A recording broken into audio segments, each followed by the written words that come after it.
ఈ వీడియో ఎవరి కోసం అంటే ఎవరైతే తెలంగాణలో పోలీస్ కానిస్టేబుల్‌కి ప్రిపేర్ అవుతున్నారో వాళ్ళ కోసం అనమాట. ఈ వీడియోలో నేను మీకు ఎగ్జామ్ ప్యాటర్ను, అసలు నెగెటివ్ మార్క్స్ ఉంటాయా లేవా? తర్వాత ప్రిలిమ్స్ సిలబస్ ఏంది? మెయిన్ సిలబస్ ఏంది? ఈవెంట్స్ ఏమేమి ఉంటాయి? మీ హైట్ ఎంత? వెయిట్ ఎంత ఉండాలి? వీటిలన్నిటి గురించి కంప్లీట్‌గా డిస్కస్ చేస్తాననమాట. మెడికల్ గురించి నేను సెపరేట్ వీడియో చేస్తాను. ఎందుకంటే అది లెంతీ వీడియో అవుద్ది. దాంట్లో మనం ఈవెంట్స్ గురించి, ఎగ్జామ్ ప్రాసెస్ గురించి కంప్లీట్ డీటెయిల్స్ మాట్లాడుకుందాం. ఫస్ట్ మీకు అసలు చాలామందికి పోస్టులు కూడా తెలియట్లేదు. దేనికి గ్రౌండ్ మార్క్స్ యాడ్ చేస్తారు? దేనికి గ్రౌండ్ మార్క్స్ యాడ్ చేయరనమాట. స్క్రీన్ మీద ఇస్తున్నాను, చెక్ చేయండి. సివిల్ అనేది ఉంటుంది, తర్వాత ఏఆర్ అని ఉంటుంది, తర్వాత ఎస్ఏఆర్ సిపిఎల్ అని ఉంటుంది, టీఎస్ఎస్పి ఉంటుంది, తర్వాత స్పెషల్ ప్రొటెక్షన్ డిపార్ట్మెంట్లో కానిస్టేబుల్ ఉంటుంది, ఫైర్మ్యాన్ ఉంటుంది, వార్డర్స్లో మెన్ ఉంటుంది, ఫీమేల్ ఉంటుంది. సివిల్ అంటే ఎవరైతే స్టేషన్లో పనిచేస్తున్నారో వాళ్ళు. ఇంకా ఏఆర్ అంటే ఏదైనా బందోబస్తులు అలా ఇలా చేసే వాళ్ళని, విఐపి ఎస్కార్ట్లు చేసే వాళ్ళని వీళ్ళు అంటారు. ఏపీఎస్పి అంటే మోస్ట్లీ గార్డ్ డ్యూటీసు లేకపోతే సెక్యూరిటీ పర్పస్ ఇలానే యూజ్ చేస్తారనమాట. ఇంకా ఎస్ఏఆర్ సిపిఎల్ అంటే మీకున్న సిటీలో హైదరాబాద్లో ఎవరైతే ఉంటారో బందోబస్తులకు యూజ్ చేసే వాళ్ళని ఎస్ఏఆర్ సిపిఎల్ అంటారు. తర్వాత ఎస్ఏఆర్ అంటే ఏం లేదు, స్టేట్ ఆర్మ్డ్ రిజర్వ్డ్. తర్వాత కానిస్టేబుల్ ఇంకా స్పెషల్ ప్రొటెక్షన్ ఫోర్స్ అంటే మీ దగ్గర ఏదైనా సచివాలయం కానీ ఏదైనా ఇండస్ట్రీస్ కానీ వాటికి ఉంటే వాటికి సెక్యూరిటీ ఇచ్చే వాళ్ళని స్పెషల్ ప్రొటెక్షన్ ఫోర్స్ అంటారనమాట. ఇంకా ఫైర్మ్యాన్ అంటే ఫైర్ స్టేషన్లో పనిచేసేవాళ్ళు. ఇప్పుడు తెలంగాణలో లేటెస్ట్గా వచ్చిన న్యూస్ ఏంటంటే ఫైర్మ్యాన్కి ఇంతకుముందు ఓన్లీ మెన్నే ఎలిజిబుల్, కానీ ఇప్పుడు వచ్చే అప్కమింగ్ నోటిఫికేషన్లో ఉమెన్కి కూడా ఎలిజిబుల్ కల్పించారనమాట. ఇంకా వార్డర్స్లో మేల్ ఉంటారు, ఫీమేల్ ఉంటారు. అంటే జైల్స్లో పనిచేసే వాళ్ళని వార్డర్స్ అంటారు. ఇంతే అనమాట.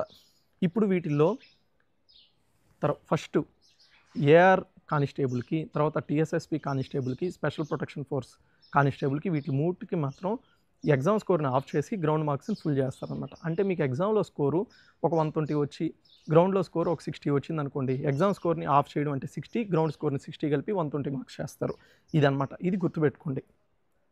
దీనికి ఎడ్యుకేషన్ క్వాలిఫికేషన్ ఏంటంటే ఇప్పుడు నోటిఫికేషన్ ఇయర్ రిలీజ్ అయిందంటే 1 జూలై అని చెప్పి ఇస్తారనమాట. నెక్స్ట్ ఇయర్ కానీ రిలీజ్ అయితే ఫస్ట్ జూలై 2026 ఇస్తారు. ఈ లోపల మీకు ఇంటర్మీడియట్ కంప్లీట్ అయిపోయి ఉండాలి. తర్వాత దీంట్లో మనకి సెలక్షన్ ఎలా ఉంటుందంటే మీకు ఫస్ట్ ప్రిలిమ్స్ రిటన్ టెస్ట్ ఉంటుంది, తర్వాత పీఈటీ ఉంటుంది, పిఎంటీ ఉంటుంది, తర్వాత ఫైనల్ రిటన్ టెస్ట్ ఉంటుంది అనమాట. ఫస్ట్ మీకు ఎలా ఉంటుందంటే 200 మార్క్స్కి ఎగ్జామ్ ఉంటుంది. 200 మార్క్స్లో దీంట్లో క్వాలిఫైయింగ్ మార్క్స్ ఏంటంటే ఏపీలో మీకు డిఫరెంట్ కేటగిరీస్కి డిఫరెంట్గా ఉంటుంది, కానీ తెలంగాణలో ఏంటంటే ఒకే ఒక క్వాలిఫైయింగ్ మార్క్స్. ఇక్కడ నెగిటివ్ మార్క్సింగ్ కూడా ఉంది ప్రిలిమ్స్లో, అది కూడా గుర్తుపెట్టుకోండి. 30% రావాలి. అంటే ఓసీ కానీ, బీసీ కానీ, ఎస్సీ కానీ, ఎస్టీ కానీ, ఎక్స్ సర్వీస్ మ్యాన్ కానీ ఎవరికైనా 200కి 60 మార్కులు రావాల్సిందే. 60 మార్కులు వచ్చిన వాళ్ళే క్వాలిఫై. దీంట్లో ఈ ఏ లాంగ్వేజెస్లో ఉంటుందంటే ఇంగ్లీషు, తెలుగు, ఉర్దూ లాంగ్వేజెస్లో ఉంటుంది పేపర్. తర్వాత మీకు నెగిటివ్ మార్కింగ్ ఉందని చెప్పాను కదా, కరెక్ట్ అయిన క్వశ్చన్కి 1 మార్క్కి నెగిటివ్ మార్కింగ్ అంటే 20%, అంటే నెగిటివ్ తప్పైన క్వశ్చన్కి 0.2 మార్క్స్ కట్ చేస్తారు. అది దీని తర్వాత ఎవరైతే ప్రిలిమ్స్ క్వాలిఫై అవుతారో వాళ్ళకి physical efficiency test, physical measurements test conduct చేస్తారనమాట. దీంట్లో ఫస్ట్ మీకు ఎలా కండక్ట్ చేస్తారంటే మెన్నుకు వచ్చి 1600 మీటర్స్ని 7 minutes 15 seconds లోపల చేయాలి.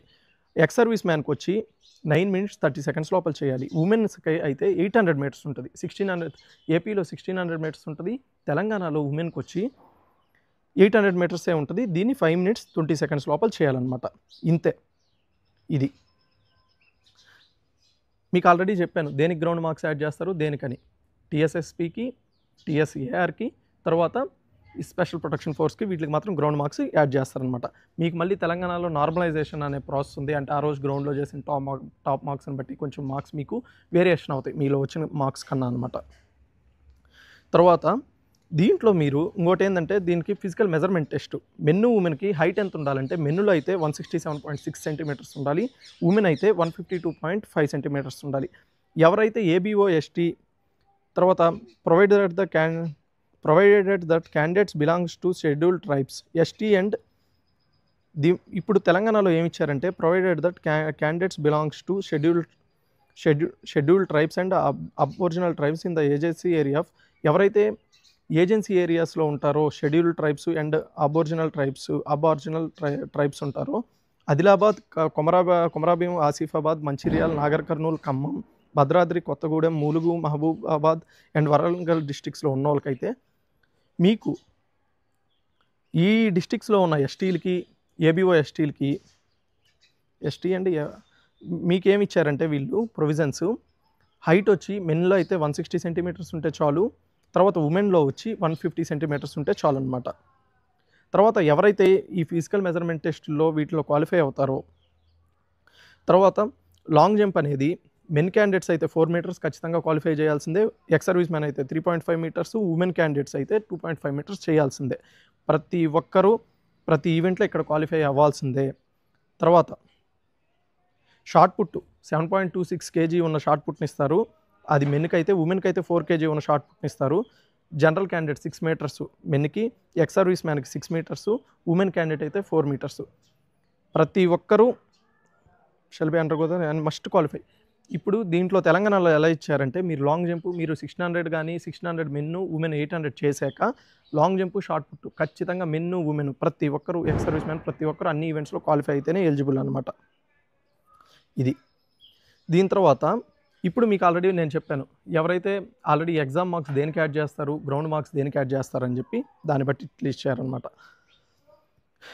దాని తర్వాత ఫైనల్ రిటర్న్ టెస్ట్ ఎలా ఉంటుందంటే మీకు ఆల్రెడీ సివిల్కి కానీ సివిల్కి వీటిలన్నిటికి సివిల్కి వార్డర్స్కి తర్వాత ఫైర్ డిపార్ట్మెంట్లో 200 మార్క్స్కి ఉంటుంది. తర్వాత ఏఆర్కి టీఎస్ఎస్పికి తర్వాత స్పెషల్ ప్రొటెక్షన్ ఫోర్స్కి ఎగ్జామ్ మార్క్స్ 200ని 100 కన్సిడర్ చేస్తారు. గ్రౌండ్ మార్క్స్ని ఫుల్ యాడ్ చేస్తారు అనమాట.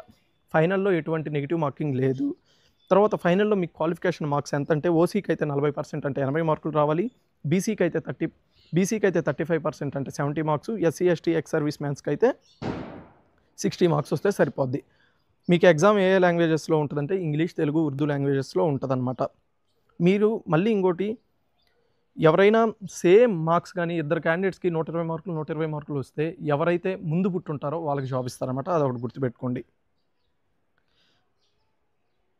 ఇది మళ్ళీ మీకు తెలంగాణలో ఇంకోటి మీరు బాగా గుర్తుపెట్టుకోవాల్సిన విషయం ఏంది అంటే పోస్ట్ కోడ్ నెంబర్ 22, 23, 24, 25 అంటే టీఎస్ఎస్పి కానీ ఏఆర్ కానీ SIR CPL special protection force ఈ 4 డిపార్ట్మెంట్స్లో మాత్రం ఎవరికైతే లైసెన్స్ ఉంటుందో వాళ్ళకి 3 మార్క్స్ ఎక్స్ట్రాగా యాడ్ చేస్తారు. మీరు చాలామంది మిస్టేక్ చేసేది ఏంటంటే లైసెన్స్ నెగ్లెక్ట్ చేస్తున్నారు. 3 మార్క్స్ అంటే మనం ఒక బుక్, ఒక బయాలజీ కానీ, ఒక కెమిస్ట్రీ కానీ, ఒక ఫిజిక్స్ కానీ ఇలా ఒక సబ్జెక్ట్ చదివితే కానీ రావన్నమాట అన్ని మార్క్స్. కాబట్టి గుర్తుపెట్టుకొని ప్రతి ఒక్కరు డ్రైవింగ్ లైసెన్స్ అనేది ఎందుకులే అనుకోకుండా డ్రైవింగ్ లైసెన్స్ తీసుకోండి. ఇక్కడ ఏమి ఇచ్చారంటే candidates who possess permanent light motor vehicle driving licence as the date of notification వచ్చే లోపల మీకు ఉండాలి, 3 మార్క్స్ ఇస్తా అన్నాడు. మళ్ళీ లెర్నింగ్ లైసెన్స్ అనేది పనికిరాదు అంటున్నాడు. కాబట్టి ఇది గుర్తుపెట్టుకొని మీరు తీసుకోండి. ఇక్కడ ప్రిలిమ్స్కి ఫైనల్కి డిఫరెన్స్ ఏంటంటే సిలబస్లో ఫైనల్ ఎగ్జామ్లో ఎథిక్స్ ఒక 10 మార్క్స్ యాడ్ చేస్తున్నాడు, మిగతాదంతా సేమే. పేపర్ ఇంగ్లీషు, తెలుగు, ఉర్దూలో. దీంట్లో syllabus English, arithmetic, general science, history of India, Indian culture, Indian national movement, principles of geography, Indian geography, polity and economy, current events of national and international importance, test of reasoning, mental ability, state of Telangana అనే దాని గురించి కూడా ఇచ్చాడనమాట. Mains 2 syllabus నేను ఇస్తాను, screen shot తీసుకోండి. నేను ఇప్పుడు మీకు చెప్పేది ఏంటంటే ఇది మీకు ఎగ్జామ్ ప్యాటర్న్ గురించి మీకు కంప్లీట్గా అర్థమైపోయింది అనుకుంటున్నాను. ఆల్రెడీ నేను ఏజెస్ గురించి ఏజ్ ఎంత ఉండాలి వీటికి అనేది సపరేట్ వీడియోస్ చేశాను. మీకు ఇంకో డౌట్ ఏముంటుందంటే మెడికల్ స్టాండర్డ్స్ గురించి కూడా నేను సపరేట్గా ఒక వీడియో చేస్తాను అనమాట. తర్వాత సబ్జెక్ట్ వైజ్ వెయిటేజ్ ఎంత ఉంటుంది, సబ్జెక్ట్ వైజ్ ఎలా ప్రిపేర్ అవ్వాలని కూడా నేను కంప్లీట్గా వీడియోస్ చేస్తాను.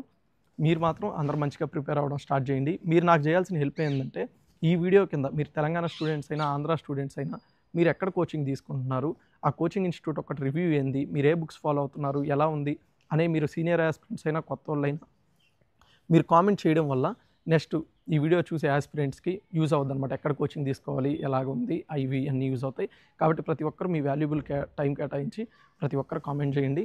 అందరూ మంచిగా ప్రిపేర్ అవ్వండి. All the best.